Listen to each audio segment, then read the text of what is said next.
En Mateo capítulo 5 al 7, nuestro Señor está estableciendo un estándar de vida que contrarresta todo lo que el mundo conoce y practica. Un nuevo enfoque para vivir que resulta en bienaventuranza, Macarios. Y vimos que esta Macarios es una felicidad interna profunda, un sentido profundo y genuino de bienaventuranza, una felicidad que el mundo no puede ofrecer, no producida por el mundo, no producida por las circunstancias y no sujeta al cambio por el mundo, las circunstancias. No es producida externamente, no puede ser tocada externamente.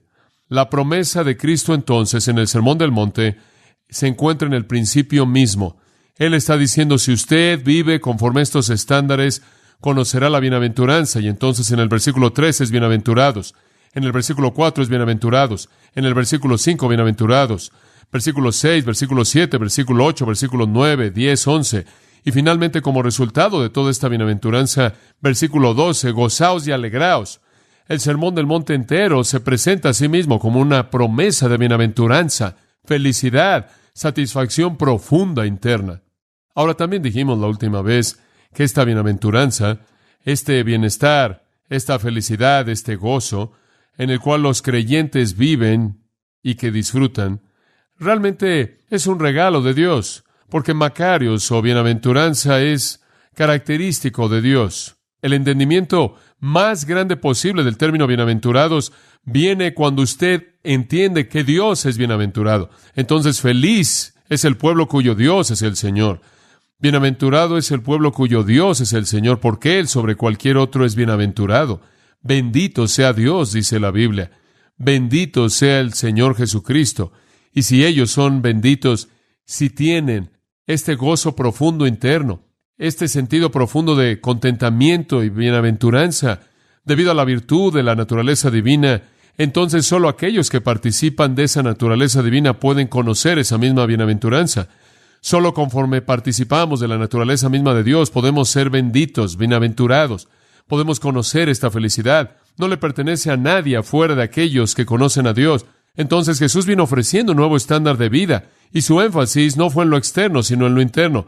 Él no les estaba hablando de una nueva manera de vivir diariamente. Él les estaba hablando de una nueva manera de pensar, en primer lugar, que resultaría en una nueva manera de vivir diariamente. Él no estaba hablando solo de conducta, él estaba hablando de actitud. Él estaba diciendo que la parte interna de la vida de una persona es la verdadera clave para la felicidad. Y la semana pasada hablamos del hecho de que usted puede apilar todo lo que quiera por fuera y nunca trae felicidad alguna en el interior. Entonces vemos que Jesús está ofreciendo bienaventuranza y felicidad en base a un nuevo estándar de vida, un nuevo tipo de vida, un estándar justo, y por así decirlo, y esta va a ser una palabra clave, un estándar abnegado, un estándar abnegado. Este gran sermón, el más grande sermón sin duda alguna jamás predicado, se enfoca en este tipo de felicidad, este tipo de bienaventuranza. Y lo sorprendente acerca de esto, como dijimos la vez pasada, las únicas personas que pueden conocer esta bienaventuranza son las personas que saben que no pueden vivir de esta manera por sí mismas y entonces dependen de manera total de Jesucristo. Ahora recuerde que la última vez le dije que la multitud estaba ahí, estaban oyendo y estaban escuchando, pero el mensaje realmente fue dirigido a los 12, porque nadie afuera de la fe en Jesucristo jamás puede conocer esta bienaventuranza. Nadie que no tuviera el poder de Dios operando en su vida jamás podría funcionar de esta manera. Nadie que no hubiera llegado a este punto en particular de humildad jamás podría conocer y experimentar alguna de estas grandes bendiciones. Solo los participantes de la naturaleza de Dios pueden conocer esta bienaventuranza. Y yo creo, amados, que este mensaje es para todos nosotros. Yo sé que históricamente algunos evangélicos se han objetado al Sermón del Monte y han dicho es demasiado difícil. Mateo 5:48, sed pues perfectos como vuestro Padre que está en los cielos es perfectos. Eso es demasiado difícil, no es para nosotros. Es demasiado difícil, simplemente lo pasamos al milenio. Pero hay muchos problemas con eso, realmente es imposible por muchas razones. En primer lugar, el texto no dice esto es para el milenio. En segundo lugar, Jesús lo predicó a personas que no estaban viviendo en el milenio. Para mí ese es el argumento más grande de todos. 3, se vuelve algo sin significado si usted lo empuja al milenio, porque dice, bienaventurados sois cuando os persigan por causa de la justicia. Bienaventurados sois cuando por mi causa os persigan y os calumnien y digan toda clase de mal contra vosotros mintiendo. Ahora en el reino, amigo mío, nadie se va a salir con eso. El Señor va a gobernar con vara de hierro. Mateo 5:44, junto con otras cosas, se volvería sin significado. Amad a vuestros enemigos, bendecid a los que os maldicen, haced bien a los que os aborrecen, y orad por los que os menosprecian y os ultrajan. Es lo mismo. No va a haber nada de eso en el reino. Y por cierto, otra razón por la que creo que esto es para todos los creyentes de todas las edades es porque todo principio que se encuentra en el Sermón del Monte se encuentra en otro lugar en el Nuevo Testamento. Esto no es para algún supersanto viviendo en el reino, esto es para nosotros. Es el estilo de vida distintivo de un creyente de cualquier época. Nos llama a vivir conforme a un nuevo estándar de vida. Es Jesús diciendo a nosotros, mira, así es como debes vivir si vas a conocer la felicidad, si vas a conocer la bienaventuranza. ¿Y no es maravilloso que Dios nos está ofreciendo eso? Que no es un aguafiestas cósmico, que Dios no está encontrando su gozo más grande en que usted sufra. Dios quiere que usted sea feliz. Dios quiere que usted sea bienaventurado. Y nos da aquí los principios. Y sabe, otra cosa que debemos decir acerca de esto es que esta es una vida distintiva. Usted va a vivir así, le prometo que va a ser diferente, realmente. En muchas maneras, creo que podríamos decir que los cristianos en la actualidad han perdido su naturaleza distintiva. Estábamos hablando de esto un poco esta mañana, ¿verdad? Hemos sido moldeados por el mundo, hemos sido forjados por el mundo, la música del mundo y sus morales en el sexo, sus matrimonios, sus divorcios, su moralidad, sus movimientos de liberación, su materialismo, su enfoque al alimento, su enfoque en las bebidas alcohólicas, su enfoque en el baile, su enfoque en el entretenimiento, su enfoque en el deporte, su enfoque en todo tipo de cosas, y somos empujados en eso, y es muy fácil para nosotros perder nuestra marca distintiva. Estamos viendo en nuestro día algo que el Señor, sin duda alguna, quebrantaba su corazón, porque a lo largo de los años, desde que la iglesia comenzó, y es la corrupción del cristianismo. Y Jesús realmente está diciendo aquí, Dios quiere que viva usted de manera diferente. Dios no quiere que viva igual que el resto del mundo. Y si usted vive de esta manera, va a ser feliz. Y si vive de esta manera, va a ser bienaventurado. Y sabe una cosa, siempre he creído que el fabricante sabe más del producto que cualquier otra persona. Y si tengo un auto y compro un auto, lo primero que hago es leer el manual que me dice qué hacer. Sé cómo meter la llave donde debe estar y hay otras cosas que necesito saber. O si compro algo, algún electrodoméstico, necesito leer el manual y quiero saber lo que dicen para ver cómo funciona. Me sorprende que el fabricante de todo mundo que vive en el mundo es Dios. Sin embargo, pocas personas quieren volverse a Él y saber cómo es que mejor pueden conocer la felicidad. ¿Cómo puedo conocer mejor la felicidad? ¿Cómo es que puedo conocer la satisfacción de la mejor manera? Tú me hiciste, tú dime, y Jesús lo hace aquí.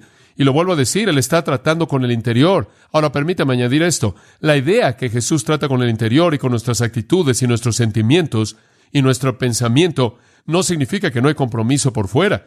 Porque cuando lo de adentro está bien, lo de afuera está bien. La fe sin obras está, ¿qué? Muerta. Va a haber algo externo. Usted fue creado en Cristo Jesús para buenas obras, pero el verdadero exterior solo puede ser producido por el verdadero interior. Creo que Martin Lloyd-Jones da la mejor ilustración de esto que jamás he leído. Esto es lo que él dice. Tome, por ejemplo, la esfera de la música. Un hombre puede tocar una pieza de gran música de manera muy precisa. Él quizás no cometa ningún error, sin embargo, podría ser una realidad decir que realmente no tocó la sonata de Beethoven de Luz de Luna. Él tocó las notas correctamente, pero esa no fue la sonata. ¿Qué estaba haciendo? Él estaba mecánicamente tocando las notas correctas, pero no tenía el alma y la interpretación genuina. Él no estaba haciendo lo que Beethoven quiso que hiciera y quiso decir. Creo que ahí está la relación entre el todo y las partes. El artista, el verdadero artista, siempre está en lo correcto. Aún el mejor artista no puede dejar a un lado las reglas y normas, pero eso no es lo que lo hace el mejor artista. Y esto es algo extra. La expresión es el espíritu, es la vida. Es el todo que puede expresar. Ahí, me parece, está la relación de lo particular con lo general en el Sermón del Monte. Usted no puede divorciar, no los puede separar. El cristiano, mientras que se enfoca en el espíritu, también está preocupado por la letra, pero no está preocupado solo por la letra. Él nunca debe considerar la letra fuera del espíritu. Por un lado, profesar el espíritu sin vivir según la ley de Dios es ser un mentiroso. Por otro lado, tratar de vivir la ley sin el espíritu es ser un hipócrita. Ambos van de la mano. El espíritu es la actitud correcta y la letra es la obediencia que viene como un resultado. La verdadera espiritualidad, entonces, comienza en el interior y toca el exterior. Ahora, conforme usted ve las bienaventuranzas, verá que son como paradojas sagradas. son casi dadas en contraste absoluto a todo lo que el mundo conoce. Y permítame tan solo decir algo que quiero añadir como un comentario al margen aquí. Usted ve la palabra bienaventurados. La palabra bienaventurados o benditos tiene una palabra opuesta en la Biblia. Lo opuesto de Macarios es guay y la traducimos ay. Lo opuesto de bendición es maldición. Lo opuesto de bienaventurados, Jesús dijo en el Sermón del Monte, bienaventurados, y se volteó a los fariseos más adelante y les dijo, ay de vosotros. Esos son opuestos. Y permítame añadir rápidamente esto. La palabra bienaventurados y la palabra ay, ninguna de ellas realmente son un deseo. Son un pronunciamiento de juicio. Jesús está diciendo, Él no está diciendo, les deseo bienaventuranza. Él dice, bienaventurado es el hombre que va de esta manera, camina así, hace esto, piensa de esta manera. Y en otros lugares, ay del hombre que hace esto. Son pronunciamientos judiciales, no son simplemente deseos. Ahora, conforme vemos estas bienaventuranzas, estos pronunciamientos judiciales de Dios, feliz es el que hace esto, el que piensa de esta manera. Vemos una secuencia. Acompáñeme rápidamente al versículo 3. En primer lugar, vemos a los pobres en espíritu. Pobres en espíritu es la actitud correcta hacia el pecado, lo cual lleva a llorar en el versículo 4. Lo cual lleva, después de que ha visto su pecaminosidad y usted ha llorado, a una mansedumbre, un sentido de humildad, después una búsqueda y hambre y sed de justicia. Usted puede ver la progresión.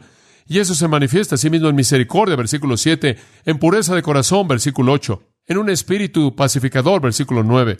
El resultado de ser misericordioso y puro en corazón y pacificador es que usted es calumniado y es perseguido y es acusado falsamente. ¿Por qué? Porque para cuando usted ha sido pobre en espíritu, ha llorado por ello, se ha vuelto humilde, ha buscado la justicia, ha vivido una vida misericordiosa, pura y pacificadora, usted ha irritado de manera suficiente al mundo y por ello van a reaccionar. Pero cuando todo se ha acabado, versículo 12 dice que usted se puede gozar y alegrar porque grande es su recompensa en los cielos. Y cuando usted vive así, pobre en espíritu, llorando, manso, buscando la justicia y como resultado de ello volviéndose misericordioso y puro y pacificador, y el mundo lo calumnia y lo persigue y dice todas estas cosas contra usted, entonces puede asegurarse de que el versículo 3 es verdad. Usted es la sal de la tierra. Eso es lo que se necesita. Usted es la luz del mundo. Usted no puede ser sal y luz, amado. Usted no puede comenzar en el versículo 3 hasta que comience en el versículo 3. Entonces veamos el versículo 3. Bienaventurados son los pobres en espíritu, porque de ellos es el reino de los cielos. Esto es tan básico, tan necesario. Y voy a hacerle 5 preguntas en esta noche, y simplemente las voy a responder conforme vemos esta afirmación. ¿Por qué Cristo comienza con esto? ¿Por qué comienza con ser pobre en espíritu? Cuando Él está hablando de un nuevo tipo de vida, un nuevo estándar, una nueva manera de vivir, ¿por qué comienza aquí? ¿Por qué es esta la fuente de felicidad? Bueno, simplemente porque es la característica fundamental de un cristiano. Es lo primero que debe suceder en la vida de cualquier persona que jamás entre en el reino de Dios. Nunca nadie jamás entró en el reino de Dios en base al orgullo. Pobreza de espíritu es la única manera de entrar. Puerta al reino del Señor Jesucristo es muy baja, y las únicas personas que entran se arrastran. Jesús comienza al decir, hay una montaña que deben escalar, hay altitudes que deben escalar, hay un estándar que debe alcanzar, pero son incapaces de hacerlo. Y entre más rápido se dé cuenta usted, más rápido estará camino a encontrarlo. En otras palabras, no puede ser llenado hasta que esté vacío. Usted no puede ser digno hasta que sea indigno. ¿Y sabe una cosa? Lo que me sorprende es que en el cristianismo moderno, en la actualidad, hay tan poco del concepto de abnegación personal. Veo muchos libros acerca de cómo estar lleno de gozo y cómo ser lleno de esto y cómo ser lleno del Espíritu y demás. Hay muchos libros de cómo ser lleno, pero no creo que jamás he visto un libro de cómo vaciarse a sí mismo, de usted mismo. ¿Puede imaginarse un libro titulado ¿Cómo ser nada? Sería realmente un gran bestseller en nuestro día, ¿Cómo ser un nadie? Y sabe una cosa, en gran parte en nuestro cristianismo moderno, el fariseísmo se alimenta del orgullo. La pobreza del espíritu, por otro lado, es el cimiento de todas las gracias. Y saben una cosa, si no tienen pobreza de espíritu, amados, bien podrían esperar un fruto que naciera sin un árbol, como las gracias de la vida cristiana crezcan sin humildad. No pueden. Mientras que no seamos pobres en espíritu, no podemos recibir gracia, ni siquiera al principio. Usted ni siquiera puede convertirse en un cristiano a menos de que sea pobre en espíritu. Y conforme vive su vida cristiana, nunca conocerá las otras gracias de la vida cristiana siempre y cuando usted viole la pobreza de espíritu. Y esto es difícil. Jesús está diciendo, comiencen aquí. La felicidad es para los humildes. La felicidad es para los humildes. Hasta que somos pobres en espíritu, Cristo nunca es preciado para nosotros, porque no podemos verlo cuando nos estamos viendo a nosotros mismos. Antes de que veamos nuestros propios deseos y nuestras propias necesidades y nuestra propia desesperación, nunca vemos el valor sin paralelo de Cristo. Hasta que conocemos realmente qué tan condenados estamos, no podemos valorar qué tan glorioso en realidad es Él. Hasta que comprendemos lo condenados que estamos, no podemos entender lo maravilloso es su amor para redimirnos. Hasta que vemos nuestra pobreza, no podemos entender sus riquezas. Y entonces a partir del cadáver viene la miel. Esa es nuestra mortandad que llegamos a vivir. Y ningún hombre jamás viene a Jesucristo. Ningún hombre jamás entra en el reino quien no se arrastra con un sentido terrible de pecaminosidad, arrepentimiento. Proverbios 16:5 dice, malditos son los orgullosos. Dios da gracia a los humildes. Esto tiene que estar al principio mismo. Esa es la razón por la que es primero. Escuche, la única manera de venir al reino de Dios es confesar su propia injusticia, confesar su incapacidad de satisfacer los estándares de Dios, confesar que no lo puede hacer. No lo puede hacer. Pablo experimentó esto, creo. No tomaremos el tiempo de ver Filipenses capítulo 3, pero los hombres lo cantaban en esta noche de manera tan hermosa. Y Pablo dice en ese pasaje, en cuanto a la ley, era irreprensible. Y él dice, no obstante, no tengo confianza en la carne. Sin confianza en la carne.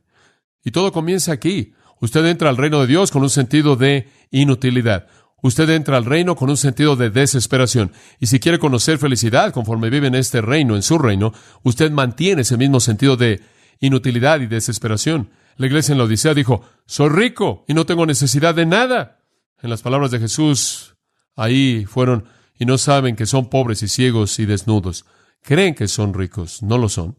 ¿Cuántos necios hay en este mundo que nunca ven la verdad? Como la sierva de Séneca, quien le decía a todo mundo, debido a que ella nació ciega, ella no es ciega, ella decía, no soy ciega, el mundo está oscuro. Necia. Hay personas en la actualidad que dicen, no soy ciego, el mundo es oscuro. Así es el mundo. Necios que no ven la realidad. Soy rico y no necesito nada. Y están desesperados. Jesús comienza aquí, porque aquí es donde usted tiene que comenzar. Y aquí es en donde usted tiene que comenzar para ser salvo, y aquí es donde usted tiene que comenzar para vivir la vida cristiana en bienaventuranza. No hay lugar para el orgullo. Y como dije, el cristianismo en la actualidad de nuestro mundo se alimenta del orgullo. Simplemente se alimenta de él, de la exaltación del individuo. Segunda pregunta. ¿Por qué comienza aquí? Porque aquí es donde tiene que comenzar. Usted no puede venir a Dios a menos de que reconozca que usted está en bancarrota espiritual. Y así es como debe vivir su vida cristiana. Usted no tiene nada en su carne, nada. Segunda pregunta. ¿Qué es lo que significa este término pobre en espíritu? Ahora sabemos por qué está aquí, porque es el comienzo. Pero, ¿qué es lo que significa específicamente? ¿De qué tipo de pobreza está hablando? Ahora, algunas personas sugieren que es pobreza material. Toman Lucas 6:20, que dice, bienaventurados los pobres, porque ellos heredarán el reino. Y dicen, ve, es simplemente pobreza. No, cuando usted tiene dos registros en la Biblia, en los Evangelios, usted los compara. Bienaventurados los pobres. ¿Qué pobres?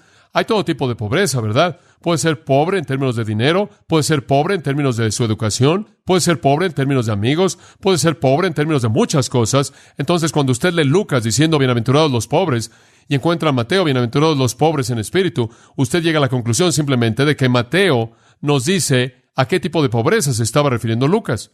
Eso es todo, no hay problema serio. Simplemente unimos ambos, comparando escritura con escritura. ¿Qué tipo de pobreza? Bueno, pobre, sin dinero. Y hay muchas personas que han escrito acerca de este pensamiento, que Dios simplemente bendice y da su reino a la gente pobre. Ahora déjeme decirle algo. Si Él simplemente se refiere a gente sin dinero, entonces lo peor que como cristianos podemos llegar a hacer es darle a alguien dinero. Digo, aliviar a los pobres es terrible. Y sabe una cosa, alimentar a los hambrientos es ridículo. Debemos detenernos inmediatamente de ayudar a alguien que sea pobre.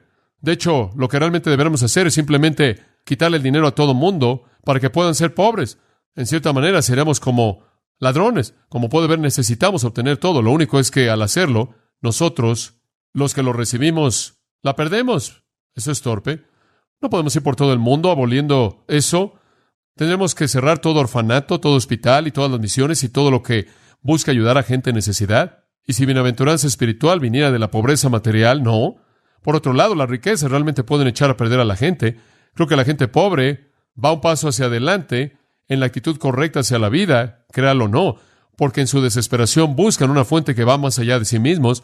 La autosuficiencia de los ricos hace que tengan más dificultad de conocer a Dios. Y esa es la razón por la que la Biblia dice que es más fácil que un camello pase por el ojo de una aguja que un rico entre al reino, porque confía en sus riquezas. Un hombre pobre no tiene en qué confiar. Pero ha habido algunos justos que fueron ricos. No muchos. Nicodemo, José de Arimatea, o algunos maravillosos en el Antiguo Testamento. Filemón, sin duda alguna, tuvo dinero. Pero, ¿sabe una cosa? Dios no está hablando aquí de pobreza material. De hecho, se da cuenta de que David dijo en todos sus años, él nunca vio al justo desamparado ni a su descendencia mendigando pan. En la vida de Pablo, él tuvo tiempos de hambre y tiempos de sed, pero nunca fue un mendigo. Y el Señor Jesús nunca anduvo con sus 12 mendigando, rogando y pidiendo alimento. Fueron acusados de estar locos los discípulos del Señor. Fueron acusados de ser ignorantes. Fueron acusados de voltear de cabeza al mundo. Y créame, si hubieran sido mendigos, habrían sido acusados de eso también. Pero ninguna acusación jamás se presentó contra ellos. Bueno, dice usted, ¿qué tipo de pobreza es esta? Bueno, él le dice, pobres en espíritu.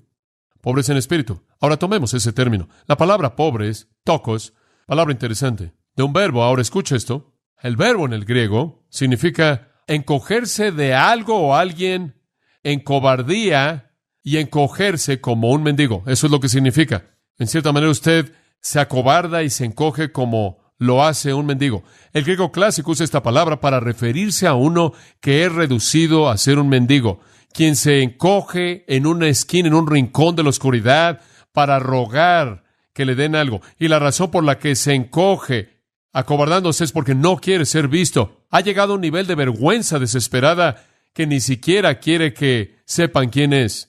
Los mendigos tienen todas estas cosas apiladas, esas cosas sobre su rostro y se tapan así, no sea que sean conocidas. Por cierto, la palabra pobres aquí, la palabra misma, es la palabra usada en Lucas 16, cuando dice Lázaro el mendigo.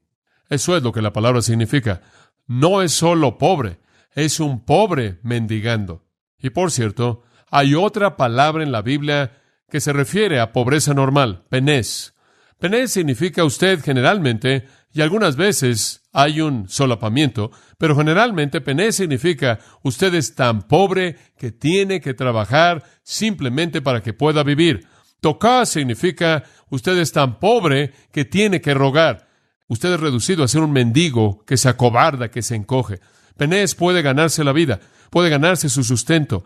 Tocós, usted depende de manera total del regalo de alguien más, y usted no tiene ningún beneficio, ninguna capacidad, nada. Y en muchos casos, usted no puede caminar, está ciego, está sordo, es mudo, no puede funcionar en la sociedad y se sienta en el rincón con su brazo avergonzado en el aire, rogando por gracia y misericordia de alguien más. No tiene recurso en usted mismo siquiera para vivir. Dependencia total de alguien más. No solo pobre, pobre mendigo. Ahora eso, dice Jesús, entiéndelo, es un hombre feliz.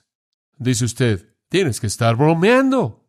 Bueno, no está hablando de mendigar en términos físicos, pobreza física, sino que está hablando de pobreza de espíritu. Escuche, este es el mejor diagnóstico del hombre que jamás encontrará.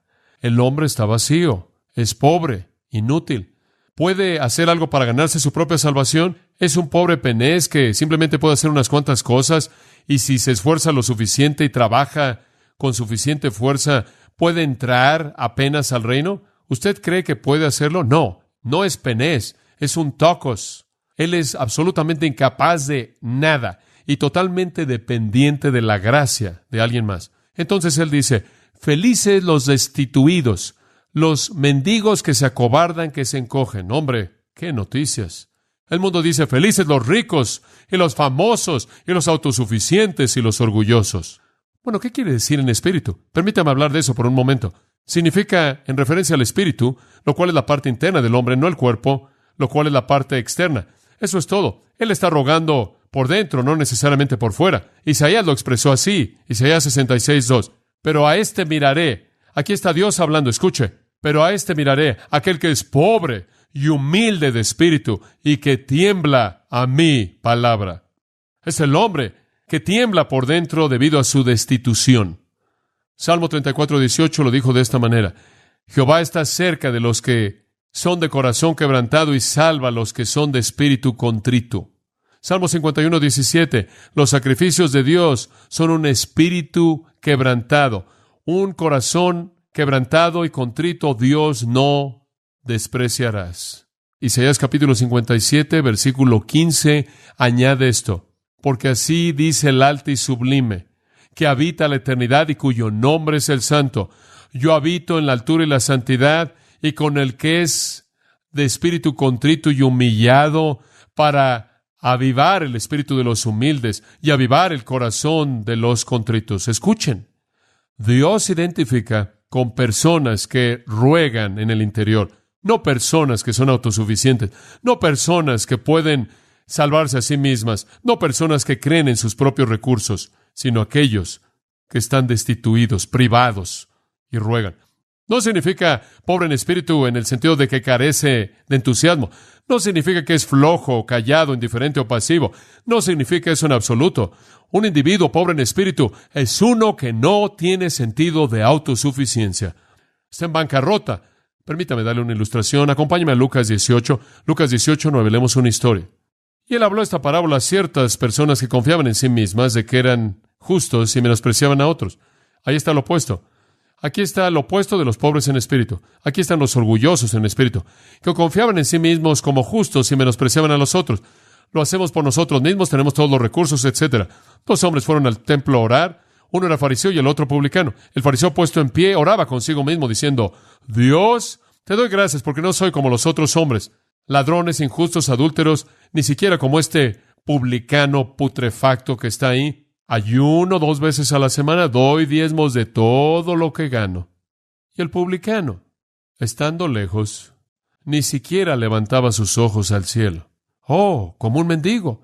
Está acobardándose. No va a mirar hacia arriba, ni siquiera va a mirar a Dios. Y se encoge y golpea su pecho y dice, Dios, sé propicio a mí, pecador. ¿Quiere oír el diagnóstico que Jesús hizo? Os digo que este hombre descendió a su casa justificado antes que el otro. Porque todo aquel que se exaltare a sí mismo será humillado, y el que se humillare a sí mismo será exaltado. Escuche, eso es lo más claro que lo va a oír. Son los quebrantados y los contritos. Bienaventurados los mendigos, dice Jesús. Bienaventurados son aquellos cuyo espíritu está privado. Bienaventurados son los pordioseros espirituales, los que están vacíos espiritualmente, los que están en bancarrota espiritual, quienes se encogen en un rincón y claman a Dios por misericordia. Ellos son los felices. ¿Por qué? Porque son los únicos que han llegado al recurso real de felicidad. Son los únicos que jamás conocerán a Dios. Son los únicos que jamás conocerán la bienaventuranza de Dios. Y es de ellos el reino. Santiago lo dijo de esta manera. No es solo el sermón del monte. Santiago lo dijo. Él dice en Santiago 4:10, humillaos delante del Señor y Él que os exaltará. La pobreza aquí no es una pobreza contra la cual la voluntad se rebela, sino que es una pobreza bajo la cual la voluntad se postra en dependencia profunda y sumisión. Me temo que esta es una doctrina no popular en la iglesia en la actualidad. Enfatizamos a las celebridades y a los expertos y a las superestrellas y a los ricos, cristianos famosos, pero la felicidad es para los humildes. ¿Puedo ilustrarle esto? Simplemente escuche. Jacob tuvo que enfrentar la pobreza de espíritu antes de que Dios pudiera usarlo. Él peleó con Dios toda la noche en Génesis 32. Y finalmente Dios dislocó la cadera de Jacob. ¿Se acuerda de eso? Dislocó su cadera, lo colocó boca arriba y él dijo, me rindo. No puedo hacerlo solo. Y la Biblia dice en Génesis 32:29, me encanta. Y Dios lo bendijo ahí. Dios lo hizo feliz. Pienso en Isaías, usado maravillosamente por Dios, pero no podía ser usado en absoluto. hasta que él fuera pobre en espíritu. Su gran lamentación por la muerte del rey Usías. El rey Usías murió y él estaba tan molesto. Y él estaba pensando solo en su pérdida y solo cómo era la vida sin tener al rey Usías. Y Dios en su gracia invadió su vida y Dios le mostró quién era el que realmente importaba y no era Usías. Y se mostró a sí mismo alto y sublime en una visión. Y el resultado fue que Isaías dijo en Isaías 6, ¡ay de mí porque soy muerto! Porque soy hombre de labios inmundos, porque mis ojos han visto al rey. Y en ese punto Dios lo bendijo. Y Gedeón, en Jueces 6:15, llegó a estar consciente de su incapacidad y dijo, ¡oh, Jehová! ¿Cómo es que yo salvaré a Israel? He aquí mi familia es pobre en Manases, y yo soy el más pequeño en la casa de mi padre. Debes tener la dirección equivocada. Y el Señor dijo, Jehová está contigo, hombre valiente. ¿Sabe usted quién es el hombre más valiente que hay? El hombre que sabe que en sí mismo es impotente. Ese fue el espíritu de Moisés. Dios dijo, Moisés, quiero que guíes a mi pueblo. Y él se veía a sí mismo de manera desesperada, indigno de la tarea. Él estaba tan consciente horriblemente y con temor de su incapacidad y su insuficiencia que Dios lo usara. Fue el corazón de David cuando dijo, Señor, ¿quién soy yo que vengas a mí? Vemos a Pedro, por naturaleza agresivo y autosuficiente y con confianza, y dice, apártate de mí, oh Señor, porque soy pecador. El principio del comienzo de Pedro. El apóstol Pablo reconoció que en su carne no tenía nada bueno. Él era el primero de los pecadores, blasfemo, perseguidor. Todo lo que él tenía era estiércol. Todas las cosas las tenía por basura. Sin confianza en la carne, él no era competente para nada. Y su fortaleza fue hecha perfecta entonces en su debilidad. Escuche, cuando usted admite su debilidad, cuando admite que no es nada, ese no es el final, ese es el principio. Pero eso, escuche, es lo más difícil que jamás hará. Es lo más difícil que usted jamás hará. Jesús está diciendo, lo primero que tiene que decir es, no puedo hacerlo, no puedo. Eso es pobreza de espíritu. Pienso en la parábola del siervo injusto en Mateo 18. ¿Verdad, hermosa? El siervo injusto debía una fortuna que nunca podía pagar. Nunca. Era una cantidad astronómica de dinero. Versículo 26. Se postró adorando a su amo y dijo, Señor, ten paciencia conmigo y yo te lo pagaré todo. Él estaba diciendo, hombre, aguanta y yo tengo los recursos para hacerlo todo. Necio. No había manera en la que la deuda pudiera ser pagada. Y Jesús estaba diciendo en esa parábola, ¡qué necio! Decirle al Señor, simplemente sé paciente, yo lo voy a hacer todo. Pobre en espíritu, la ausencia de orgullo, la ausencia de independencia, la ausencia de autonomía, debe vaciarse antes de que pueda ser llenado. Así tiene que ser, y así debemos vivir. No solo para ser salvo, sino así es como debemos vivir.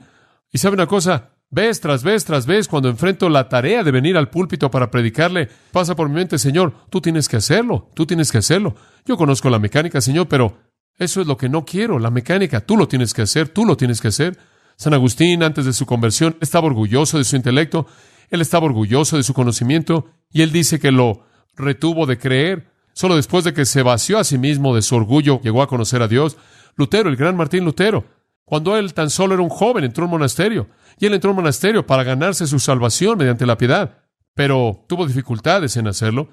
Y un día despertó en su vida de sacerdote y se dio cuenta de que tenía un sentido agudo de fracaso. Todos esos años y todavía no estaba ahí. Él reconoció su propia incapacidad de agradar a Dios. Él se vació a sí mismo de sí mismo. Él basó todo en la salvación que Dios proveyó mediante la fe. Y ese fue el comienzo de la Reforma. Alguien ha escrito de manera hermosa, pero aunque no puedo cantar o decir o conocer la plenitud de tu amor mientras que estoy aquí abajo, mi vaso vacío puedo traer libremente. Tú, quien eres amor, la fuente viva, llena mi vaso. Yo soy un vaso vacío.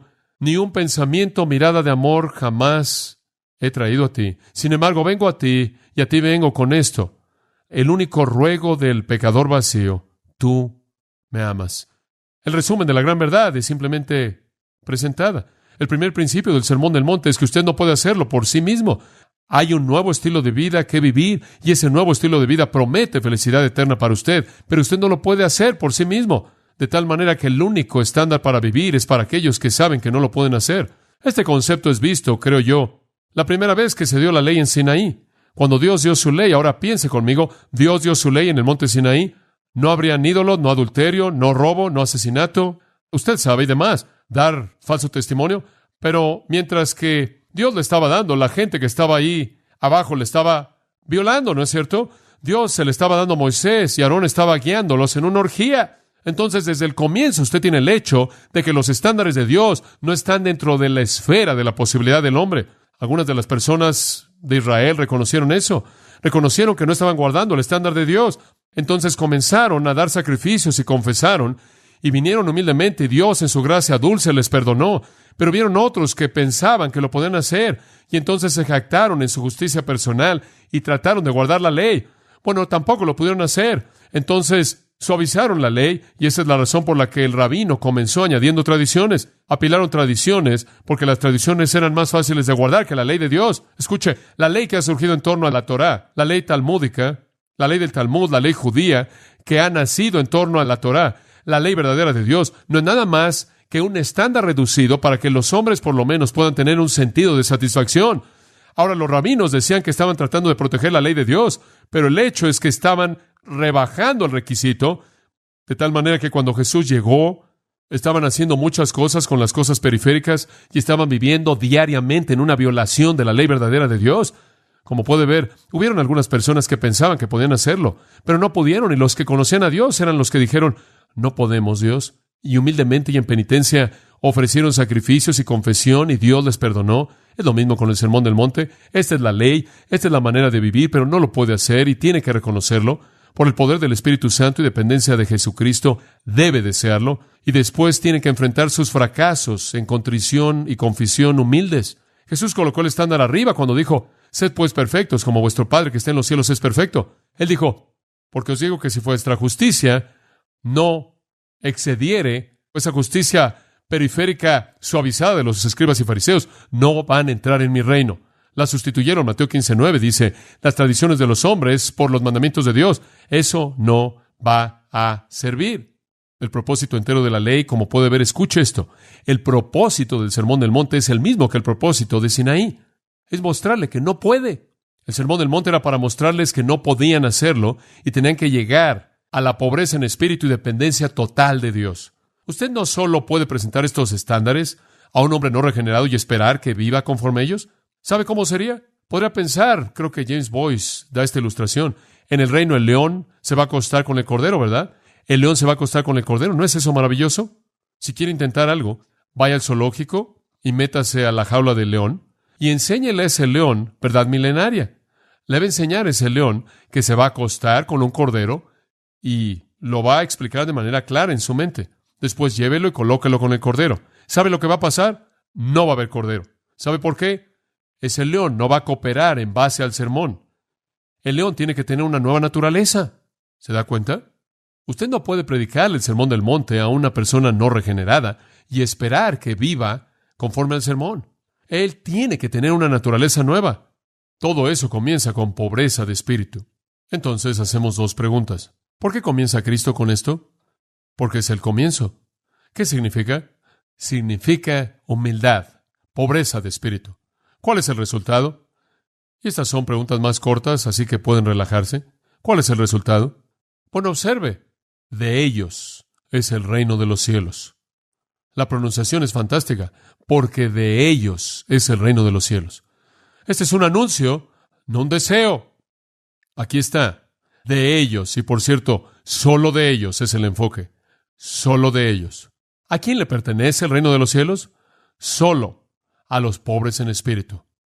Los suyos es mío. Yo estoy en ese ellos. Yo vine a Cristo en bancarrota en mi propia vida y le pedí a Dios una y otra vez que me ayudara a vivir diariamente en mi vida ese mismo sentido de humildad y dependencia. Espero que estoy ahí diariamente. Sé que vine de esa manera y mi salvación es para siempre. Estoy adentro. Entonces, ¿sabe lo que eso me dice? Bienaventurados los pobres en espíritu, porque de ustedes es el reino de los cielos. Míos, solo yo. Yo estoy ahí adentro, es emocionante. Y por cierto, ese es un verbo en tiempo presente. De ellos, mío, nuestro es el reino. No solo estamos hablando del milenio. Algún día va a ser, es suyo ahora. Hay un milenio futuro en el cual las promesas del reino se van a cumplir de manera completa. Pero el reino es ahora. El reino de Cristo es ahora. La felicidad es ahora.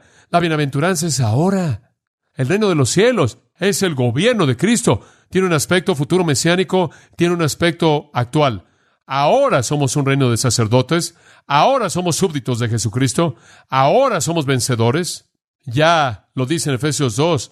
Hemos sido sentados en los lugares celestiales, los destinatarios de toda la gracia y bondad desde ahora, por la eternidad. Tenemos la gracia ahora, escuche, tenemos la gracia ahora, la gracia del reino. Tendremos la gloria en el futuro. El reino, como lo veo, es gracia y gloria. Gracia ahora, gloria después. Qué cosa tan tremenda. ¿Sabe lo que es poseer el reino? Eso es lo que la palabra significa, poseer. Usted posee el reino. Es de usted.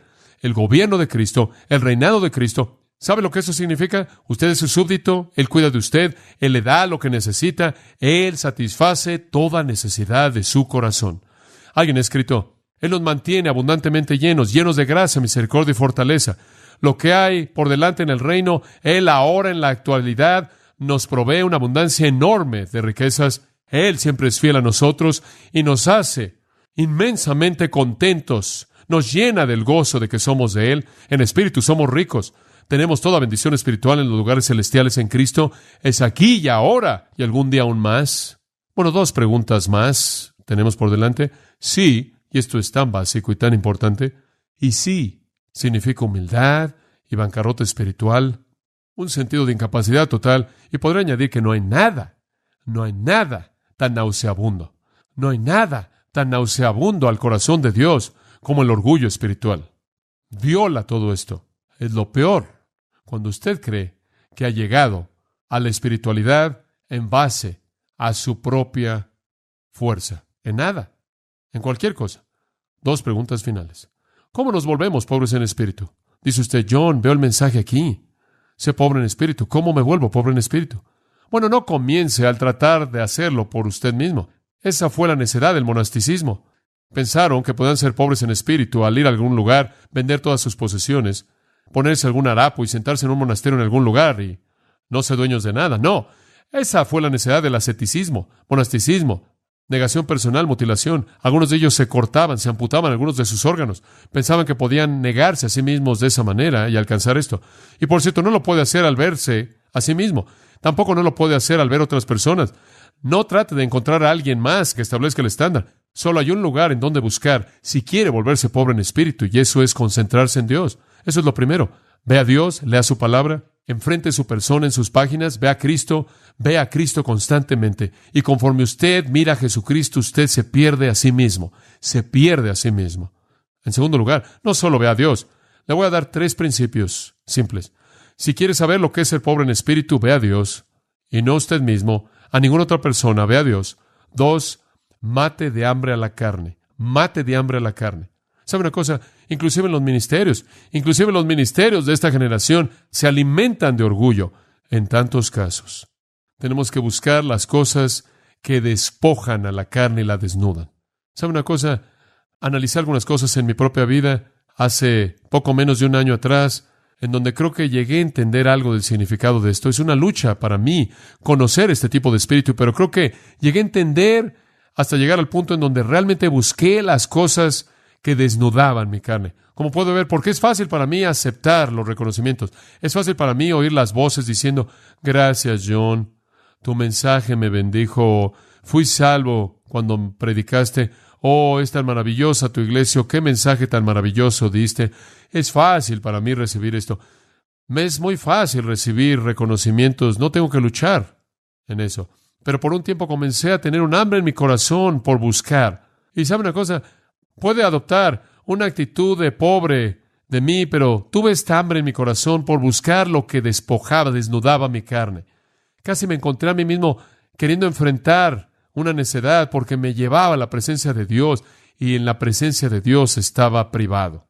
No hace mucho tiempo atrás me vi confrontado con algunas cosas que molestaron profundamente a algunas personas.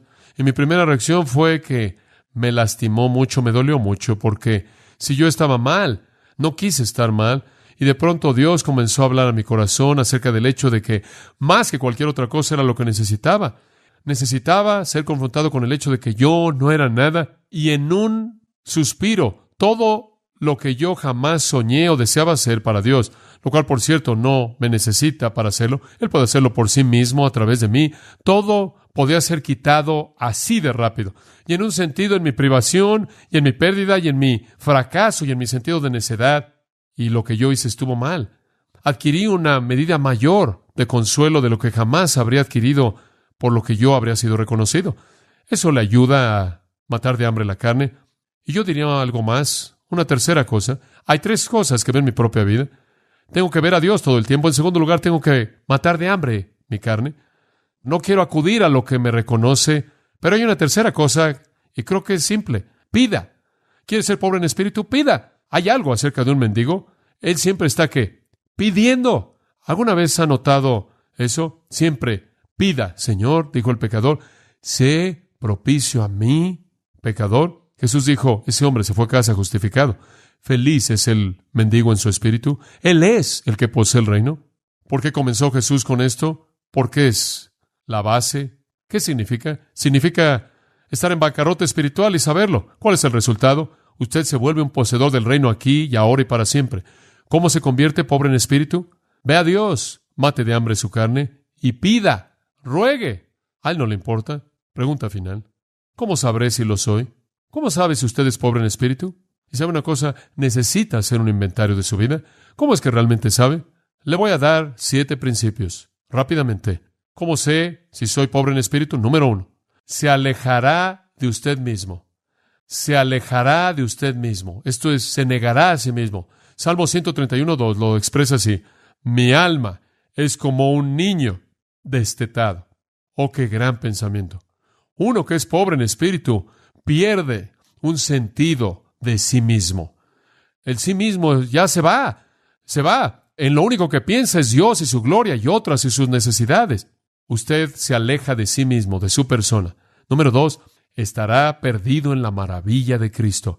Usted estará perdido en la maravilla de Cristo. Usted estará en 2 Corintios 3:18, mirando su gloria. Usted estará diciendo, muéstrame al Señor y será suficiente. Usted estará diciendo, estaré satisfecho cuando despierte a tu semejanza, perdido en la maravilla de Cristo. En tercer lugar, si usted es pobre en espíritu, usted nunca se quejará de su situación. Usted nunca se quejará de su situación. Nunca. ¿Sabe por qué? Usted de cualquier manera no merece nada, ¿verdad? ¿Qué tiene que ofrecer? De hecho, entre más profundo va usted, más dulce es la gracia. Entre más necesita usted, más provee Él de manera abundante. Cuando usted carece de todo, está en una posición de recibir toda gracia. No hay distracciones, como puede ver. Sufrirá sin murmurar, porque usted no merece nada. Y sin embargo, al mismo tiempo, usted buscará su gracia. ¿Cómo sabe si usted es pobre en espíritu? No pensará en usted mismo, estará perdido en la maravilla de Cristo y nunca se quejará por su situación, porque entre más profundo vaya usted, usted recibirá la gracia de manera más dulce. En cuarto lugar, usted solo verá las virtudes de otros y solo sus debilidades. Como puede ver, usted solo verá las virtudes de otros y solo verá sus propias debilidades. Pobre en espíritu, el que es verdaderamente humilde, es el único que tiene que ver hacia arriba al resto de la gente. En quinto lugar, pasará mucho tiempo en oración. ¿Por qué? Porque un mendigo siempre está mendigando. Él toca con mucha frecuencia la puerta del cielo y no se va hasta que sea bendecido. ¿Quiere saber si es pobre en espíritu? ¿No está pensando en usted mismo? ¿Está perdido en la maravilla de Cristo? ¿Nunca se está quejando sin importar cuál sea la situación? ¿Solo ve las virtudes de otros y solo ve su propia debilidad? Pasa muy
Michigan's tide. Neon dreams paint the city side by side. Got my boombox thumping, hairspray in the air. Tonight's the night, baby, anything can happen, I swear. He's got eyes like fire, a smile like a summer day. And when he looks at me that way, my heart just starts to sway. He's across the room, but I know what he's thinking. Underneath this disco ball, our hearts are gonna be linking. Windy City nights, hearts beating like a drum. Got that magic feeling, something beautiful's begun. He's holding out his hand under the neon glow. Tonight we're gonna rewrite the stars, baby, don't you know? We're cruising down Lakeshore Drive, radio blasting our song. He's holding my hand tight, knows how to treat a girl right all night long. We're young, we're wild, got the whole world at our feet. This feeling's electric, baby, can't you feel the heat? He leans in close, whispers secrets in my ear. The city fades away, all I hear is him right here. Fireworks in my soul, this moment's meant to be. Underneath the Chicago moon, he's everything to me. He's got eyes like summer day. And when he looks at me that way, my heart just starts to sway. He's across the room, but I know what he's thinking. Underneath this disco ball, our hearts are gonna be linking. When you city nights, hearts beating like a drum. Got that magic feeling, something beautiful's begun. He's holding out his hand under the neon glow. Tonight we're gonna rewrite the stars, baby, don't you know?